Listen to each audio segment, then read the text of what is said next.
Alors bonjour à toutes et à tous, j'espère que vous allez bien. Aujourd'hui, je vais vous faire une vidéo un peu particulière, en tout cas assez spécifique, qui traite de comment vaincre, défoncer sa timidité après 30 ans. Ou en tout cas vers 30, 40, 50, 60, même au-delà, parce qu'il n'y a aucun âge où on ne peut pas lutter contre cette timidité, bien au contraire, vaut mieux tard que jamais.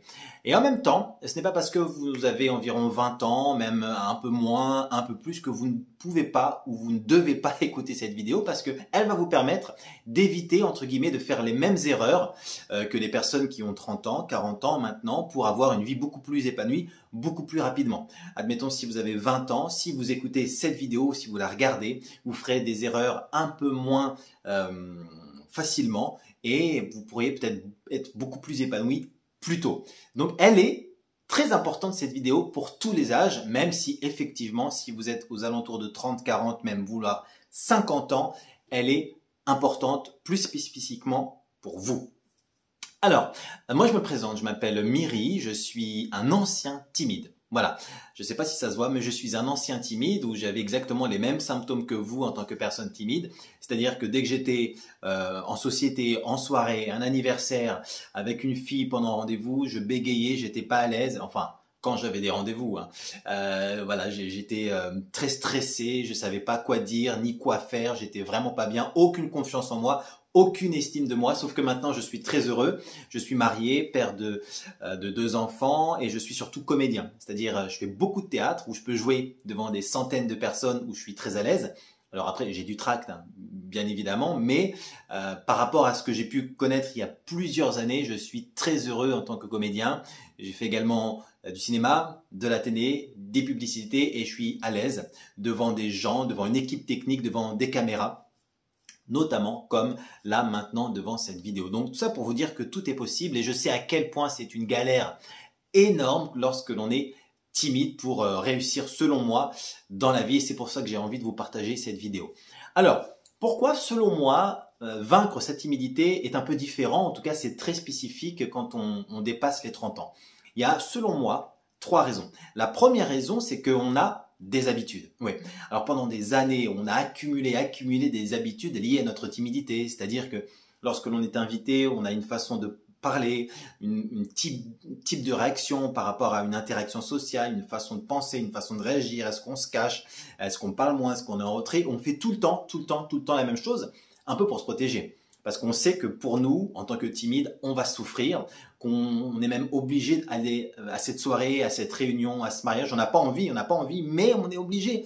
Donc, on a engrangé des techniques, des tactiques un peu pour être un petit peu plus à l'aise. Et ce qui fait que 10 ans plus tard, on a toujours la même technique et on n'a pas progressé. Parce que pour progresser, il faut un petit peu sortir de ce qu'on appelle sa zone de confort. Il faut faire des petites victoires, pas à pas, mais à force d'avoir accumulé toutes ces manières de faire pendant 10, 15 ans, eh ben, ça devient difficile pour sortir de là et c'est tout à fait normal. La deuxième raison pour laquelle sortir et vaincre cette timidité après 30 ans, c'est un peu difficile, c'est que il y a une sorte de pression. Une pression sociale. Alors ça va dans tous les domaines de la vie, hein. Enfin plus spécifiquement par exemple, pourquoi t'as pas d'enfant, hein, voilà.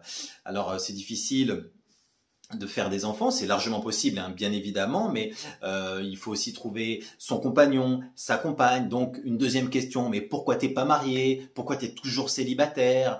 Et aussi par rapport au travail, hein, pourquoi t'as ce travail alors que tu mériterais mieux?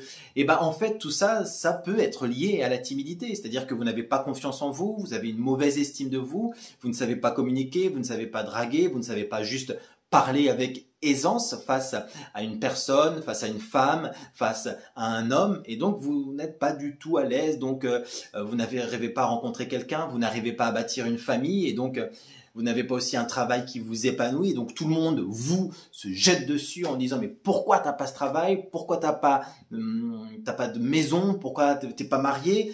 Et ça, au bout d'un moment, à 30 ans, on se pose plus cette question. Les gens vous mettent plus la pression qu'à 20 ans. À 20 ans, on vous laisse un peu tranquille. Tu fais tes études, tu peux faire un peu la fête, etc. Donc à 30 ans, il y a déjà cette forme de pression sociale que la société vous met, mais aussi vos amis, votre famille, vos amis, si vous en avez, bien évidemment. Enfin, tous les gens, vos collègues autour de vous mettent tout le temps la pression aux alentours de ces âges-là. La troisième raison pour laquelle je pense que la timidité c'est difficile après 30 ans, c'est que vous avez des croyances. Alors, des croyances, qu'est-ce que ça veut dire? Ça veut dire ce que ça veut dire, c'est que vous croyez, dur comme fer, que ce que vous croyez est vrai. Alors que, en général, c'est faux. Vous allez croire, par exemple, à partir de 30 ans, que si vous n'êtes pas marié maintenant, vous ne serez plus jamais marié, ce qui n'a aucun rapport. Vous allez croire que vous n'aurez jamais d'enfant, ce qui n'a aucun rapport. Vous allez croire que vous n'aurez jamais ce travail, alors que ça n'a aucun rapport. Et donc, plus vous engendrez ce genre de croyances en vous, des croyances qu'on appelle limitantes et en même temps des croyances fausses, plus vous dites que c'est vrai. Vous serez toujours célibataire toute votre vie, vous n'aurez jamais d'amis, vous n'aurez jamais le travail que vous voulez, vous n'aurez jamais d'enfants. Et donc à ces âges-là, tout doucement, on se dit, bon bah voilà, perdu pour perdu, je laisse tomber. Et voilà, et on se dit que la vie est terminée. Alors que c'est faux. C'est faux, les amis. À 30 ans, justement, il y a plein de choses à faire par rapport à votre âge, par exemple, qui peuvent vous aider pour lutter contre votre timidité.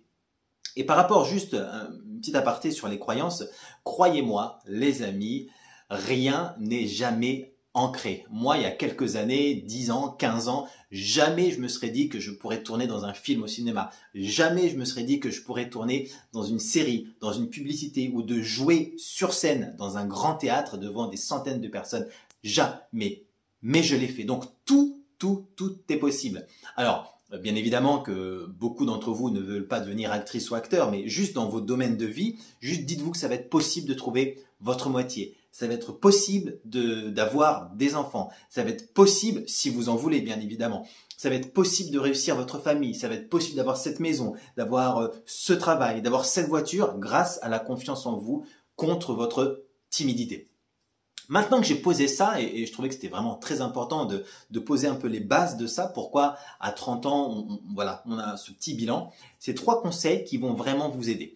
Le premier conseil, je trouve qui est important, c'est-à-dire que pour moi, je trouve qu'à 30 ans, on a un peu plus d'argent, même si effectivement en ce moment c'est bien la crise, que lorsqu'on a 20 ans, lorsqu'on est étudiant. Alors pourquoi pas investir, entre guillemets, comme on peut, dans des vêtements, dans un look. Alors je ne dis pas qu'il faut changer absolument votre look, non. Je dis que peut-être qu'il faut modifier 2-3 choses qui vous permettent peut-être d'être mieux dans votre look, donc mieux dans votre corps, donc mieux dans votre esprit. Alors choisissez peut-être des choses pas très chères. Moi, le premier, des choses de seconde main, comme sur des sites en ligne, avec des annonces, ou soit dans des friperies, etc. Trouvez 2-3 choses qui vous permettent peut-être de switcher vers un autre état d'esprit. Soit peut-être paraître plus cool, soit plus strict, entre guillemets, ou soit plus jeune, ou soit plus vieux. Mais trouvez quelque chose qui, selon vous, vous permettrait d'être mieux dans votre peau. Et pourquoi à 30 ans, on y arrive un peu mieux? Parce que vous avez, je pense, un peu plus d'argent que lorsque vous étiez étudiant. Donc il ne s'agit pas de se ruiner, au contraire, il s'agit de trouver de bonnes affaires et de peut-être trouver une petite paire de baskets différentes. À la place d'une chemise, si vous paraissez trop strict, mettez peut-être des t-shirts. Si vous paraissez jeune, au lieu de mettre un t-shirt, mettez peut-être des chemises, peut-être plus de couleurs, peut-être plus de sobriété, peut-être une casquette. Peu importe, trouvez quelque chose qui, selon vous, vous permettrait de passer à un autre niveau pour paraître différente ou différent. Et si cette technique, il marche énormément. Moi, par exemple, pendant longtemps, j'ai mis des chaussures vraiment très strictes, des boots, et je pensais que voilà, j'allais être beaucoup plus fier, alors que ça n'avait aucun rapport. J'ai commencé à mettre des baskets, et les baskets me rendaient plus cool, plus libre, et je me sentais beaucoup mieux quand je devais aller interagir avec des personnes. C'est personnel. Mais trouvez cette petite pirouette qui va vous permettre peut-être de changer d'état d'esprit. Le look, parce qu'on est quand même, malheureusement ou heureusement, ça dépend les critères, dans une société où le look, le paraître est important au travail, pour draguer. Donc, peut-être, n'hésitez pas à investir, à vous renseigner sur des sites. Il y a de nombreux sites, de nombreux comptes sur les réseaux sociaux qui vous permettent peut-être de trouver votre look à vous. Le deuxième conseil que je trouve très important, c'est le sport. Alors là, le sport, bon, je n'invente rien, bien évidemment, mais je trouve que c'est très important. Le sport, alors quand on a 20 ans, le sport, c'est un côté fun, bien évidemment. Bon, encore à 30 ans, bien évidemment, mais il y a aussi ce côté compétition à 20 ans. Mais à 30 ans, il y a aussi ce côté prendre soin de son corps, donc de son esprit, prendre soin de sa santé. Et ça, c'est vachement important. Parce que prendre soin de son corps, c'est aussi prendre soin de son état d'esprit. Et lorsqu'on est timide, c'est important d'avoir un bon état d'esprit pour se donner le courage d'aller vers telle ou telle personne. Donc faites du sport, de manière régulière. Moi, j'en fais minimum 3 fois par semaine. Et donc, je me sens beaucoup mieux dans mon corps et donc dans mon esprit, parce que les deux sont liés. Mais où faire du sport? C'est ça aussi l'une des choses que vous devez prendre en compte, c'est faire du sport, mais avec des endroits ou des personnes où il existe des interactions sociales. Si vous faites du sport tout seul dans la forêt 3 fois par semaine, effectivement, ça va vous faire du bien dans votre corps, bien évidemment, mais nous, ce qu'on veut, c'est lutter contre sa timidité. Alors, essayez de trouver des endroits où vous pouvez interagir. Aller à la salle, par exemple, ou avoir un petit cours hebdomadaire de yoga, par exemple, ou faire de la randonnée avec un groupe. Faites des choses en groupe. Je sais que vous le faites, mais continuez dans cette énergie. Et si vous ne le faites pas, allez dans cette direction. Faites un sport que vous aimez et essayez de le faire en groupe, dans des clubs qui existent. Et ça va vous permettre de peut-être pas lutter contre votre timidité de façon incroyable, mais au moins vous allez avoir une première approche, un petit pas, une petite victoire qui va vous permettre de lutter tout doucement contre votre timidité. Et en plus, vous allez aller avec le sport, vous allez lier l'utile à l'agréable. Et quand on se sent bien dans son corps, on se sent bien dans son esprit. Et si on se sent bien dans son esprit, il suffit qu'il y ait des gens comme ça autour de vous pour créer une interaction et ensuite des amitiés et peut-être plus. Si affinité, le sport, c'est très important.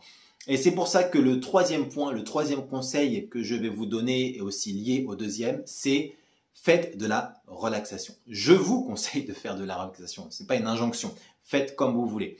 Mais la relaxation est très importante selon moi. Sophrologie, méditation, même le sport est une forme de relaxation. Donc vous voyez, c'est plus ou moins lié. Parce que lorsqu'on est timide, et vous serez d'accord avec moi, on est stressé comme jamais.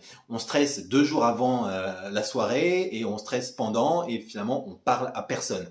Alors que si on arrive à la soirée par exemple ou au rendez-vous avec cet homme, avec cette femme de façon totalement relax, eh ben c'est beaucoup plus facile.